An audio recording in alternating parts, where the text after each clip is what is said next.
Quero convidar você a abrir a palavra de Deus no livro de Atos, no capítulo número 8. Obrigado, Tavinho. Deus abençoe.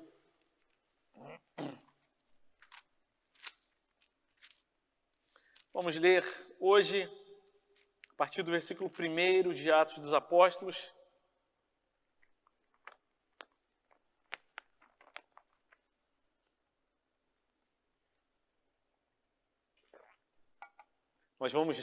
Nós temos lido na versão Nova Almeida atualizada.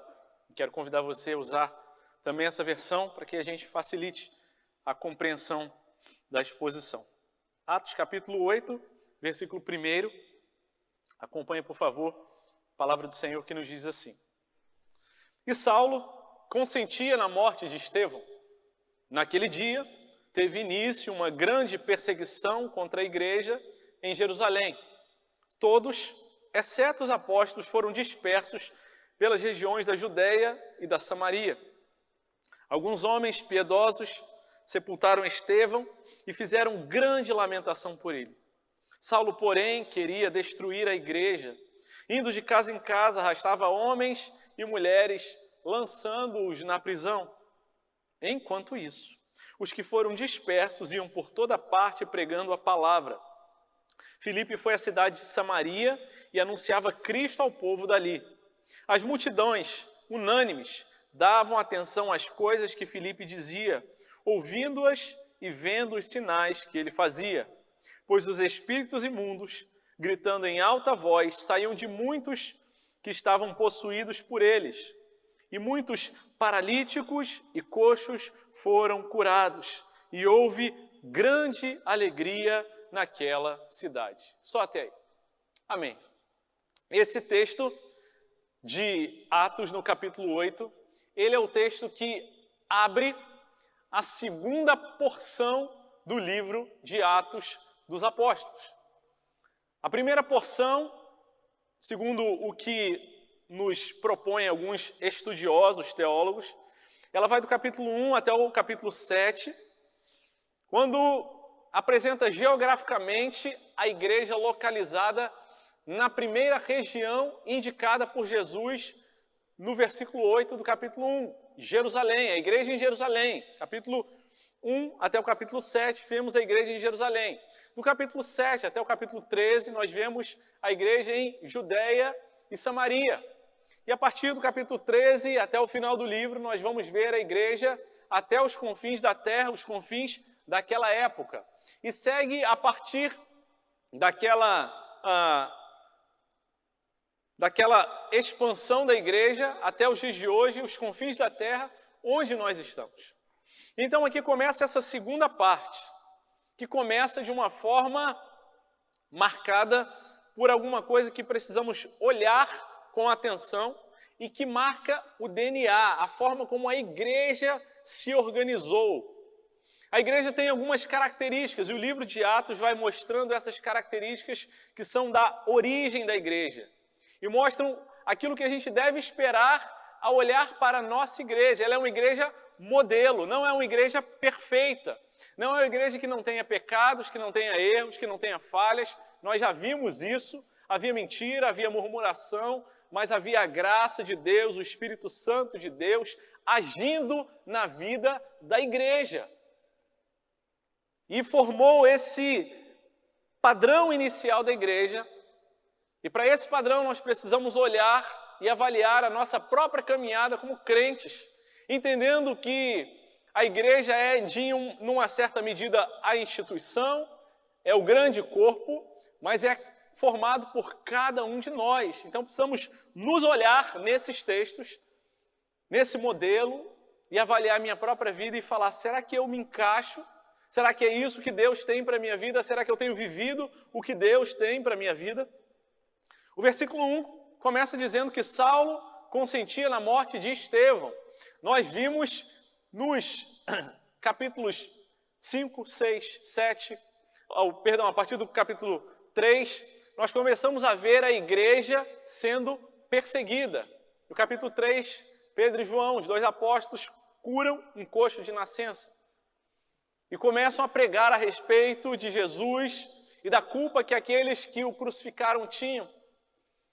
E como Deus o ressuscitou, e por isso eles foram presos durante uma noite, foram ameaçados e liberados, mas com a ameaça de que não continuassem a pregar.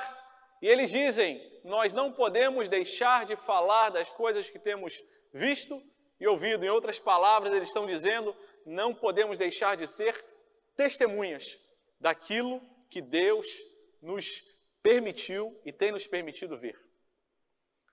Em Atos, no capítulo 1, versículo 8, eles ouviram a promessa de Jesus: vocês vão receber poder ao descer sobre vós o Espírito Santo, e serão minhas testemunhas em Jerusalém, e é esse período até o capítulo 7, Judéia e Samaria, a partir do capítulo 8, e até os confins da terra. No poder do Espírito Santo, eles seriam testemunhas. Foi essa promessa de Deus para a igreja nascente, e continua vigente, viva, eficaz essa palavra do Senhor para as nossas vidas. A perseguição então começa a aumentar, e depois os apóstolos, e não apenas Pedro e João, eles são presos, passam a noite na prisão pública, e no dia seguinte de manhã eles são trazidos ali. Um anjo abre a porta, mas eles não fogem, abre a porta da prisão, eles saem da prisão, mas não fogem da cidade, permanecem ali, e no dia seguinte eles são inquiridos pelas autoridades, e eles repetem a proclamação do testemunho a respeito de Jesus, e são não apenas ameaçados, mas açoitados. E tendo eles sido açoitados, eles são liberados debaixo de ameaças: parem de pregar a respeito de Jesus. A igreja não abaixa a cabeça, não se entristece, mas eles saem dali dizendo: nós estamos muito alegres por termos sido considerados dignos de sofrer pelo nome de Jesus. A perseguição aumenta e agora um personagem aparece. Aliás, os diáconos são instituídos ali no capítulo 6, e da lista dos 7 diáconos, nós temos Estevão e Filipe como 2 nomes ali que encabeçam a lista. E Estevão é o primeiro mártir cristão.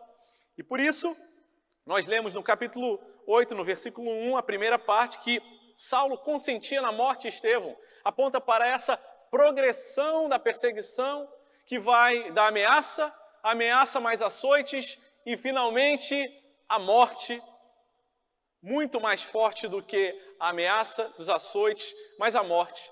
E então Estevão morte, testemunhando a respeito de Jesus. E diz a palavra de Deus que naquele mesmo dia, não foi no dia seguinte, não foi depois, foi no mesmo dia em que Estevão foi morto. O corpo de Estevão estava ali, e naquele mesmo dia, diz a palavra de Deus, teve início uma grande perseguição. O texto fala para a gente que a igreja começa a se expandir. A proclamação deixa de se restringir apenas a Jerusalém e é propulsionada por Deus para outras regiões, baseada nessa grande perseguição que aconteceu ali. E nós vamos pensar hoje sobre esse impulso de Deus na vida da igreja. Na minha, na sua vida, na igreja de Atos, na igreja presbiteriana da Barra, na igreja espalhada pelo mundo inteiro. E o primeiro versículo, então, que nós vamos pensar a respeito, é a segunda parte do versículo 1. Naquele dia teve início uma grande perseguição contra a igreja em Jerusalém. O primeiro ponto é que a perseguição, ela parece fazer parte do DNA formador da igreja. Não devemos nos surpreender com a perseguição. Talvez devêssemos nos surpreender com a falta dela. Com um crente que tem uma vida favorável, tranquila demais. Um crente que não passa por nenhuma dificuldade, nenhum sofrimento, nenhum problema, nenhum revés, nenhuma investida contra a sua vida por causa da sua fé. Talvez se não tenha algum grau de perseguição, de desconforto, precisamos ser sinceros e pensar: será que de fato temos sido igreja como devemos ser? E meus irmãos, nessa semana eu me fiz a pergunta, muitas vezes essa pergunta: será que nós temos vivido como igreja? Nossos irmãos da igreja perseguida, tenho repetidamente dito isso, ao receberem visitas de crentes de fora daquela região, perguntam: naturalmente, como é a perseguição no seu país.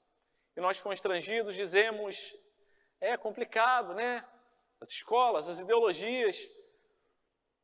Mas parece que nós não sabemos de fato o que se trata a perseguição, mas fato é que a palavra de Deus nos mostra que a perseguição ela faz parte da igreja, o sofrimento por causa da sua fé em Jesus faz parte da igreja. Naquele dia, teve uma grande perseguição. Segunda carta de Paulo a Timóteo, capítulo 3, versículo 12, diz que, na verdade, Paulo escrevendo a Timóteo, todos os que querem viver piedosamente em Cristo Jesus serão perseguidos. E eu pensei, se todos os que querem viver piedosamente serão perseguidos, será que eu, sendo crente, não tenho vivido piedosamente? Será que Deus tem dado um refrigério? Será que nós temos atravessado um tempo de alívio? Senhor, tem misericórdia das nossas vidas e ajuda-nos a lembrar que o sofrimento, a perseguição, e a níveis diferentes, a contextos diferentes, a realidades e cenários diferentes na vida de cada um, mas fato é que todo crente, em alguma medida, em algum momento, precisará lidar com alguma perseguição por causa da sua fé. Precisará afirmar e firmar os seus pés e dizer, é isso o que eu acredito, e não abrirei mão disso. Não negociarei os meus valores, porque eu creio de tal forma, do fundo do meu coração, naquilo que eu afirmo, que eu não posso negociar e dar um passo atrás. Ainda que a cultura, os costumes falem, você sempre pode dar um jeitinho, com a minha fé, eu não arredo o pé.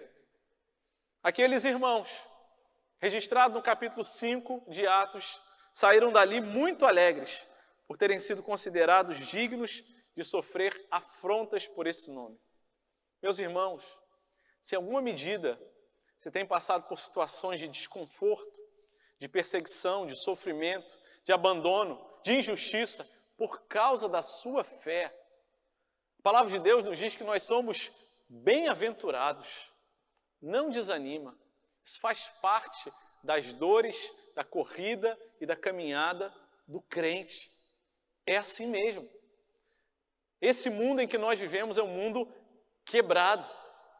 E enquanto crentes, nós estamos nadando contra a maré, contra um sistema, contra um mundo. Então nós devemos esperar algum tipo de resistência.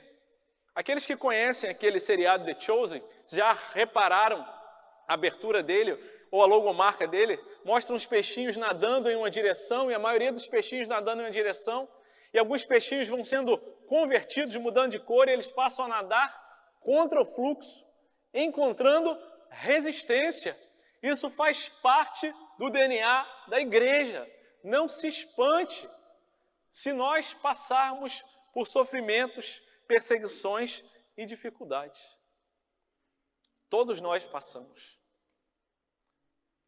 E que nós sejamos encontrados dignos diante do Senhor de sofrer por causa dele, e não por causa dos nossos pecados, que a gente não seja perseguido por ser um chato, por ser um moralista, por ser aquele que diz não pode, mas por ser aquele que pela graça de Deus mantém uma vida de integridade, de sinceridade, não de perfeição, mas de compreensão de que há um Deus que nos ama, mesmo imperfeitos que somos, e vai continuar nos conduzindo até o dia final. A palavra de Deus segue no mesmo versículo, a terceira parte do versículo 1 diz que todos, exceto os apóstolos, foram dispersos pelas regiões da Judeia. Bem, se nós não devemos nos surpreender com a perseguição, e lembrar que a perseguição parece fazer parte do DNA da igreja, em segundo lugar, nós devemos nos lembrar que Deus, Ele conduz o seu povo de acordo com seus propósitos para cumprir a sua palavra. Meus irmãos, essa é a primeira expansão missionária da igreja. Não foi feita por uma agência missionária, tampouco por uma conferência missionária, não foi feita por uma campanha de missões, mas foi promovida de acordo com a agenda de Deus por uma perseguição, e Deus conduz o seu povo usando todas as coisas na sua soberania e providência para conduzir o seu povo para o lugar onde Ele quer levar você. A palavra usada aqui, todos exceto os apóstolos foram dispersos. O original, no grego, pode ser traduzido também como foram disseminados ou foram semeados. A ideia é que a igreja foi espalhada como um semeador lança as sementes, espalhados por causa da perseguição para as regiões da Judéia e de Samaria. Atos capítulo 1, versículo 8 diz: vocês receberão poder, descerá sobre vós o Espírito Santo. Sereis minhas testemunhas em Jerusalém, Judéia e Samaria. E Atos 8:1 diz, eles chegando na Judéia e na Samaria, porque essa é a palavra do Senhor que sempre se cumpre. E se Ele tem propósito, eu creio que Deus tem propósito para a nossa igreja, Ele há de tornar essa igreja uma igreja acolhedora. Meus irmãos, que mais esse bairro do Itanhangá, o corredor do Itanhangá, Barra da Tijuca, Recreio, Jacarepaguá, essa região precisa. Não são de mais escolas, de mais hospitais, de mais urbanização. O que mais eles precisam é o Evangelho. E o Senhor nos trouxe para cá, para proclamar essa palavra, uma igreja comprometida com a proclamação da palavra de Deus. E Ele há de usar todos os meios para dispersar, para semear a sua igreja, para que onde Deus te conduzir, você seja testemunha dele. Assim Deus faz com o seu povo. A palavra de Deus, ela sempre é cumprida. E a respeito da igreja, Jesus nos diz, em Mateus no capítulo 16, versículo 18, Jesus se dirige a Pedro e diz: Pedro, eu lhe digo que você é Pedro, e sobre esta pedra eu edificarei as minhas igrejas. Sobre o fundamento que os apóstolos lançarão, eu vou edificar a minha igreja. E as portas do inferno não prevalecerão contra ela. As portas do inferno não prevalecerão contra a igreja do Senhor. Meus irmãos, Deus plantou a igreja presbiteriana da Barra nesse lugar, na zona oeste do Rio de Janeiro. Um lugar dominado por muita violência, por poderes paralelos, onde o império das trevas tem avançado. Mas Deus colocou essa igreja nesse lugar. E Ele não colocou uma construção, Ele colocou você. Porque Deus quer cumprir o propósito nas nossas vidas e através das nossas vidas. Recentemente eu ouvi um podcast e o missionário da Jocum estava falando sobre os lugares do Brasil onde existem maiores índices de abuso sexual, especialmente contra crianças. E os 2 lugares do Brasil são, primeiro, região norte, segundo, zona oeste do Rio de Janeiro. Deus colocou a gente aqui, gente. Desperta para isso. Talvez a gente esteja passando ainda por dias difíceis, mas Deus está fortalecendo essa igreja e está te chamando a se comprometer com aquilo que Ele vai fazer, com aquilo que Ele já está fazendo.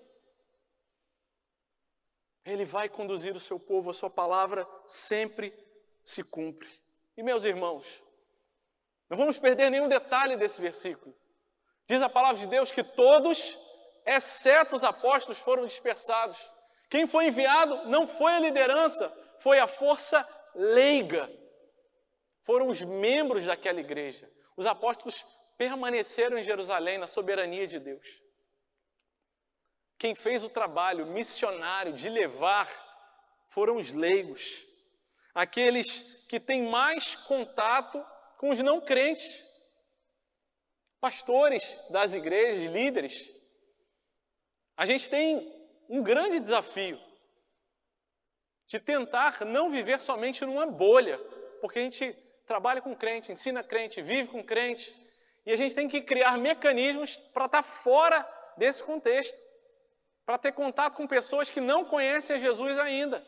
E a gente tenta propor estratégias e seguir essas estratégias. Agora, a força leiga, vocês, meus irmãos, Deus colocou você na sua universidade, no seu trabalho, no seu condomínio. Responsabilidade sua, onde Deus tem te semeado. Todos, exceto os apóstolos, foram espalhados. A primeira expansão da igreja, o DNA da igreja, foi com a força leiga, com os membros. e Deus segurou ainda os apóstolos. Não achem, para eles foi fácil. Foi mais difícil ainda, porque ali em Jerusalém estava o foco da perseguição. E nós vamos ver isso para frente. Mas ali, Deus espalha a força leiga, cumprindo a sua palavra. Eles foram levados para a Judéia e Samaria, lugares que eram considerados de segunda categoria em âmbito religioso. Judéia e Samaria eram onde estavam aqueles religiosos que não tinham pedigree, que não eram puros, que a religião era misturada. Mas para aquele lugar, Deus enviou o seu povo, disseminando, dispersando, semeando a sua igreja. Verso 2 nos diz: alguns homens piedosos sepultaram Estevão e fizeram grande lamentação por ele. E o próximo ponto da nossa mensagem é que nós precisamos nos lembrar que nós fazemos parte de uma história e essa história precisa ser honrada para que o nome do Senhor seja glorificado. Alguns homens piedosos, crentes, diante de Deus, eles fizeram aquilo que era arriscado para eles. Sepultar alguém que havia sido apedrejado era alguma coisa contra a lei. Eles estavam se arriscando. Se aquele que foi apedrejado por causa de uma perseguição, naturalmente aqueles que pegassem o corpo e o sepultassem seriam identificados com aquele que testemunhou. Por isso era uma coisa perigosa e arriscada, mas na direção do Espírito Santo. Eles honraram aquele primeiro mártir cristão, aquele que testemunhou com a sua própria vida. Assim como José de Arimateia tirou ali o corpo de Jesus da cruz e sepultou a Jesus no seu sepulcro ali, no seu túmulo particular, honrando a história, aquele testemunho. De igual forma, meus irmãos, nós precisamos louvar e agradecer a Deus por aqueles que vieram antes de nós, por aqueles que nos ensinaram, por aqueles que oraram por nós, por aqueles que nos introduziram na fé, os nossos pais, quem sabe um vizinho, quem sabe um parente, alguém que te levou quando você era criança numa escola bíblica de férias, alguém que ora por você até hoje, você chama de pai espiritual. Nós precisamos lembrar e bem dizer o nome do Senhor, porque essa igreja daqui começou lá atrás, há mais de 30 anos. Precisamos bem dizer a Deus pela vida do pastor Antônio Carlos Costa, que fielmente serviu aqui pregando o Evangelho. Homem que Deus usou com poder nesse lugar, que muita gente foi abençoada. Louvado seja o nome do Senhor pelo pastor Antônio. Deus o conduziu, o dispersou para outro lugar, o semeou em outro lugar, mas louvado seja Deus por ele. Meus irmãos, essa semana eu pensei muitas vezes e orei por ele. E quando eu cheguei aqui, algumas pessoas falaram: pastor Antônio está proibido de pregar nessa igreja, com temor e tremor. Meus irmãos, eu jamais pensei a respeito disso. Jamais. Nós entendemos os movimentos de Deus, a palavra de Deus que nos diz há tempo de abraçar e afastar-se de abraçar, mas eu peço a Deus que de tal forma os relacionamentos sejam restaurados, que a gente possa tê-lo mais uma vez aqui, e Deus possa nos dar graça de honrar aqueles, assim como nós temos procurado fazer, aqueles que vieram antes da gente que está nessa igreja há muitos anos, que já viu muita coisa passar, já viu muita gente entrar e muita gente sair, mas fica fiel, porque entende que eu só vou sair quando Deus me conduzir, que seja esse, nenhum outro motivo, e assim a gente possa honrar as gerações, aqueles que vieram antes de nós, assim como esses homens piedosos vieram e honraram Estevão. Nós fazemos parte de uma história, a história que Deus está escrevendo.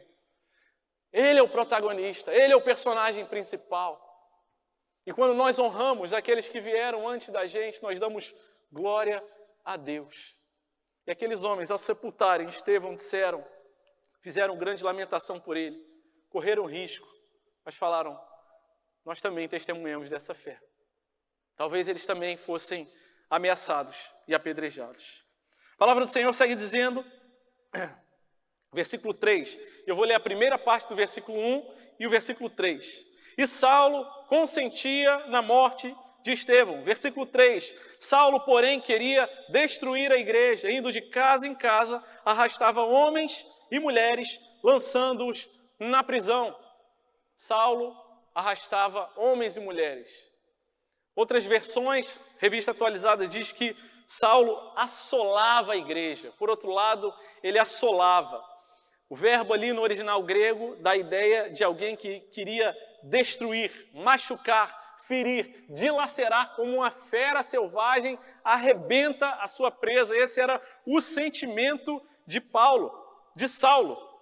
E ele ia de casa em casa, arrastava homens e mulheres. Esse versículo fala para a gente que a identificação da igreja, a igreja era identificada ali. Não havia ainda reuniões públicas em lugares, templos, como nós temos hoje em dia. A igreja era identificada de casa em casa. E, meus irmãos, isso deve encher a gente de temor e tremor. Será que nós somos identificados no meio daqueles que não são crentes, como cristãos, como gente que ama a Deus? Será que alguém olha para a gente, depois de muitos anos convivendo, e descobre que você é crente e fala: ah, você é crente? Eu nem sabia. Que Deus tenha misericórdia das nossas vidas, que possamos ser identificados, ainda que por perseguição, mas que sejamos identificados. De casa em casa ele ia identificando e arrastava. Esse verbo é forte, meus irmãos. Arrastar alguém é levar a força contra a vontade daquela pessoa, homens e mulheres, e lançava na prisão.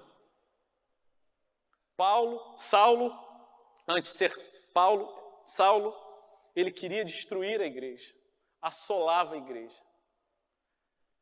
E as investidas contra a igreja, os sofrimentos, a gente pode ter a certeza e a firmeza que jamais destruirá a igreja.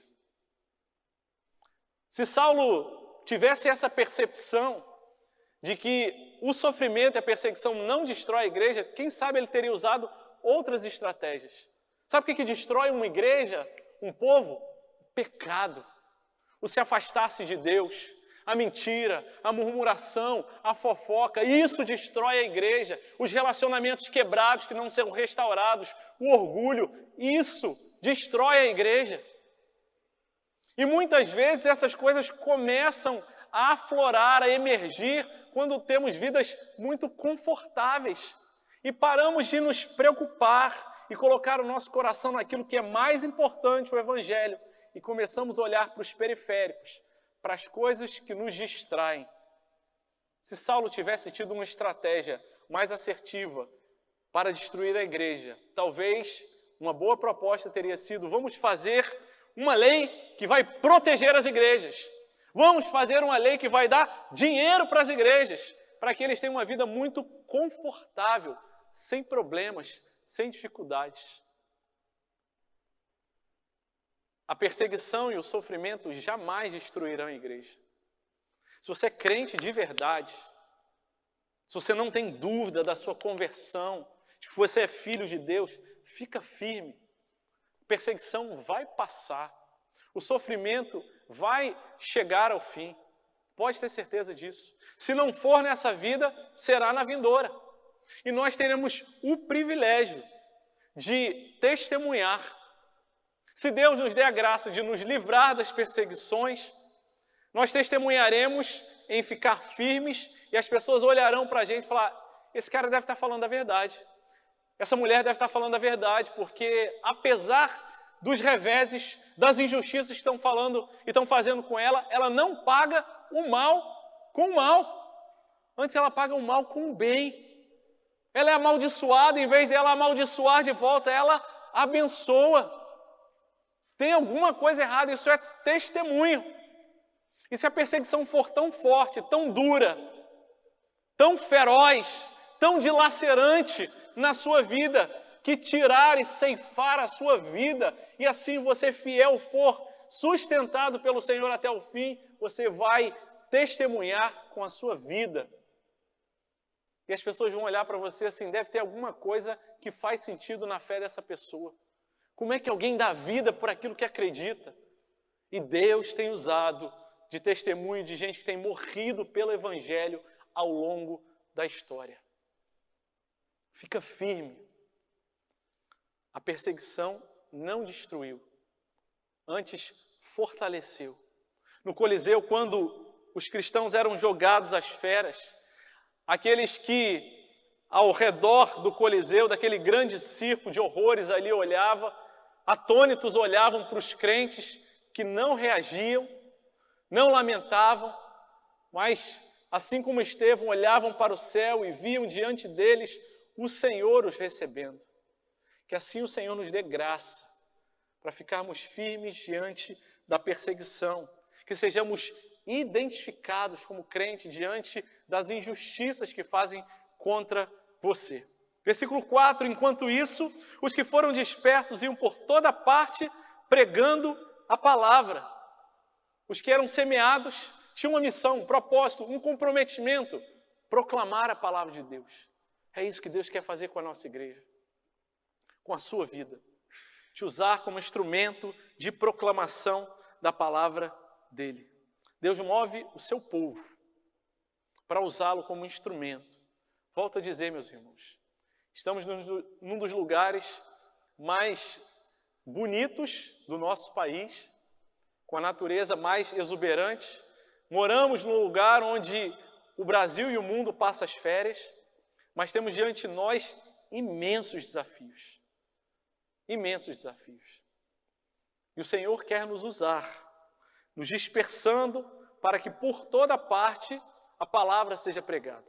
É interessante alguns termos que são repetidos. Saulo ia de casa em casa, ia por toda parte. E de casa em casa, por toda parte, eram dispersados em Samaria, o povo pregando a palavra de Deus. E saibam, quando Deus vai apertando o povo, fazendo ele passar prova, isso é recorrente na palavra de Deus. Aqueles que veem o crente atravessando a prova, veem nessa jornada de sofrimento, mas de firmeza, um grande testemunho. Lembram de 3 amigos? Sadraque, Mesaque e Abednego. Lançados na fornalha de fogo. Ali passam sem se queimarem. Aqueles que os jogaram na fornalha de fogo foram consumidos só de terem chegado perto daquela fornalha.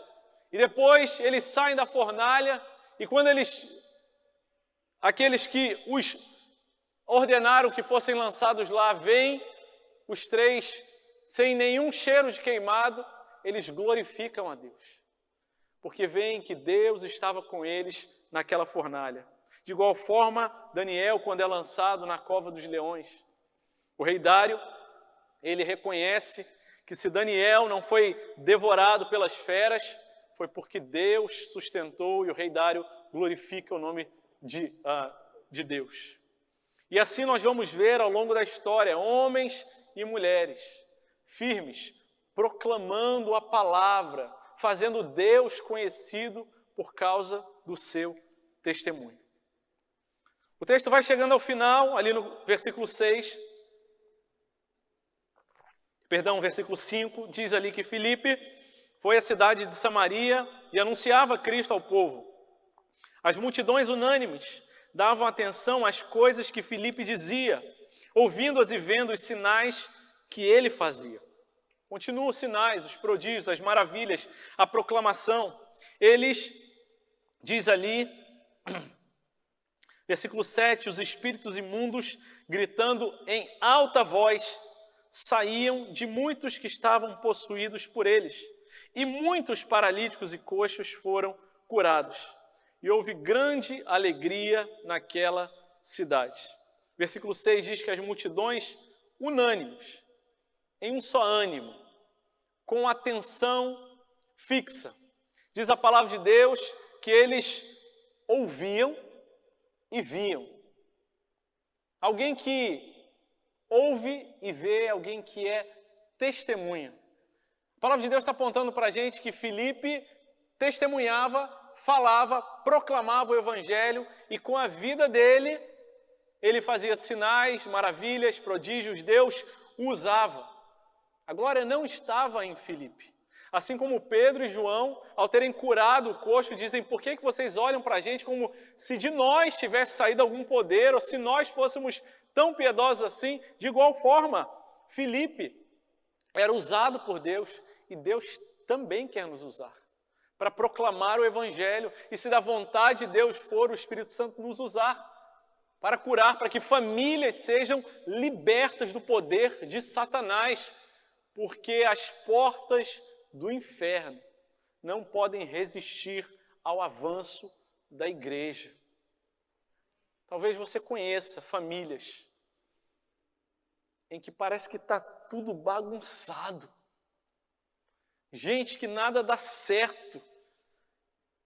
Um lugar que não tem paz, onde só há angústia, gritaria, confusão. E Deus tem dado a você a oportunidade de viver conhecendo o Evangelho, a mensagem que traz libertação para aqueles que vivem enfermos, aqueles que vivem gritarias. E da mesma forma, como os apóstolos, como Filipe, o Senhor quer continuar libertando, salvando, curando nos dias de hoje. Amados, diz a primeira carta de Pedro, no capítulo 4, versículo 12. Não estranhem o fogo que surge no meio de vocês. Não achem estranho o sofrimento que vocês estão passando. Destinado a pô-los à prova. Sofrimento, as perseguições, é para provar vocês. Como se alguma coisa extraordinária estivesse acontecendo. Passar por prova não deve ser considerado extraordinário na vida do povo. Pelo contrário, alegrem-se na medida em que vocês são coparticipantes dos sofrimentos de Cristo. Estamos participando junto, para que também, na revelação da sua glória, vocês se alegrem exultando. É por causa de Cristo que a igreja passou por todas aquelas coisas. É por causa de uma alegria maior, indizível da glória, que a igreja segue perseverante. O texto termina no último versículo dizendo: houve grande alegria naquela cidade. O primeiro versículo que nós lemos é: houve naquele dia grande perseguição. Mas diante de grande perseguição e sofrimento, nós temos a promessa de grande alegria. Talvez nesse mundo. Talvez a misericórdia de Deus, a providência, nos visite e nos dê livramento de ter e experimentar dessa grande alegria de um livramento. Mas talvez não tenhamos livramento. Talvez o problema não vai ser resolvido, a cura não vai vir, mas nós já temos a certeza da alegria daquele que é tudo para nós. Jesus é o centro de tudo que há, das nossas vidas. E nele, e somente nele, encontraremos essa grande e perfeita alegria, esse contentamento, que nenhuma circunstância, boa ou ruim, sendo resolvida, vai trazer para o seu coração. Por isso, meus irmãos, fiquem firmes, não estranhem o sofrimento. Não é extraordinário, não é alguma coisa que deveria ser considerado como exceção, mas faz parte do DNA da igreja, da vida da igreja. Fiquem firmes, o Senhor, que começou a boa obra, há de nos levar até o final, até o dia de Cristo Jesus. Essa é a doutrina da perseverança dos santos, dos que foram separados, e que Deus continua segurando a mão, e que no seu pacto, na sua aliança, jamais soltará a sua mão. E talvez as suas forças tenham acabado. Talvez você fale: Deus, eu não aguento mais. E nesse dia, nessa hora, que o Senhor fala: fica tranquilo, fique em paz. Eu vou continuar levando você. E assim podemos desfrutar dessa grande alegria, mesmo em meio às perseguições.